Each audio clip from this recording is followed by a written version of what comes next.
ओम नमः शिवाय। नमस्कार। एक बार पुनः आप सभी भक्तों का आपके अपने चैनल धर्म शिक्षक में हार्दिक स्वागत है। कार्तिक माह के शुक्ल पक्ष की त्रयोदशी तिथि को प्रदोष व्रत रखा जाएगा। इस बार आने वाला प्रदोष नवंबर 2023 का अंतिम प्रदोष व्रत है। यह व्रत शुक्रवार के दिन पड़ रहा है, इसलिए यह शुक्र प्रदोष व्रत है। शुक्र प्रदोष को व्रत रखकर भगवान शिव की विधि विधान से पूजा करने पर वैवाहिक जीवन सुखमय होता है। इस दिन किए जाने वाले प्रदोष व्रत से सुख समृद्धि और सौभाग्य का वरदान मिलता है। प्रदोष व्रत की पूजा शाम के समय प्रदोष काल में की जाती है।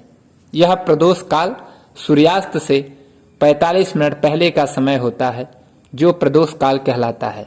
नवंबर 2023 का प्रदोष व्रत वैदिक पंचांग के अनुसार कार्तिक माह के शुक्ल पक्ष की त्रयोदशी तिथि 24 नवंबर दिन शुक्रवार को शाम 7:06 पर शुरू होगी और इस तिथि की समाप्ति 25 नवंबर दिन शनिवार को 5:22 पर होगी।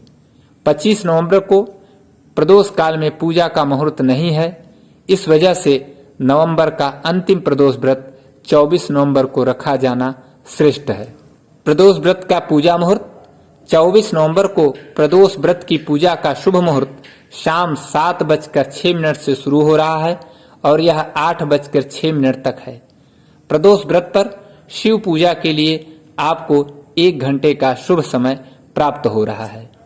अब शुक्र प्रदोष व्रत की कथा।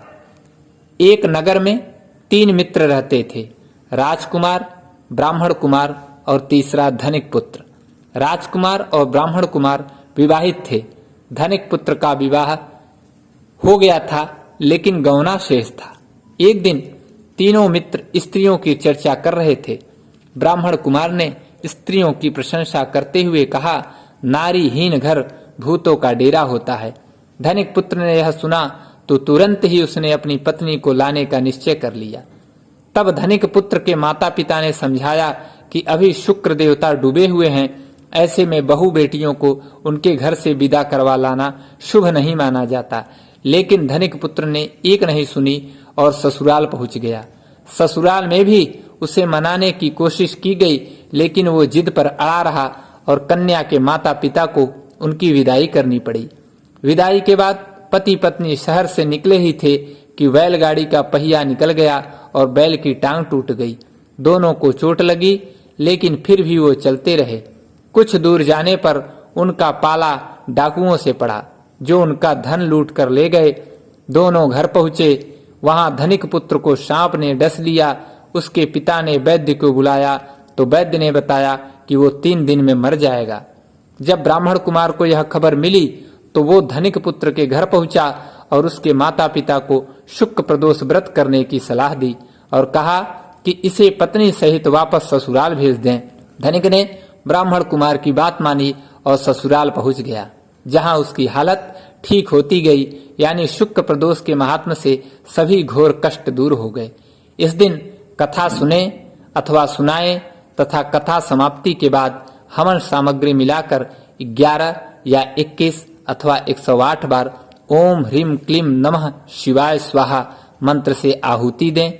उसके बाद भगवान शिव जी की आरती तथा प्रसाद वितरित करें। उसके बाद अगले दिन प्रदोष व्रत का पारण करें। शुक्रवार को प्रदोष व्रत सौभाग्य और दाम्पत्य जीवन में सुख समृद्धि भर देता है। ये है शुक्र प्रदोष व्रत के बारे में एक सामान्य जानकारी। उम्मीद करते हैं आप सभी के लिए यह उपयोगी होगा। आप सभी पर भगवान शंकर की विशेष कृपा बनी रहे। ओम नमः शिवाय।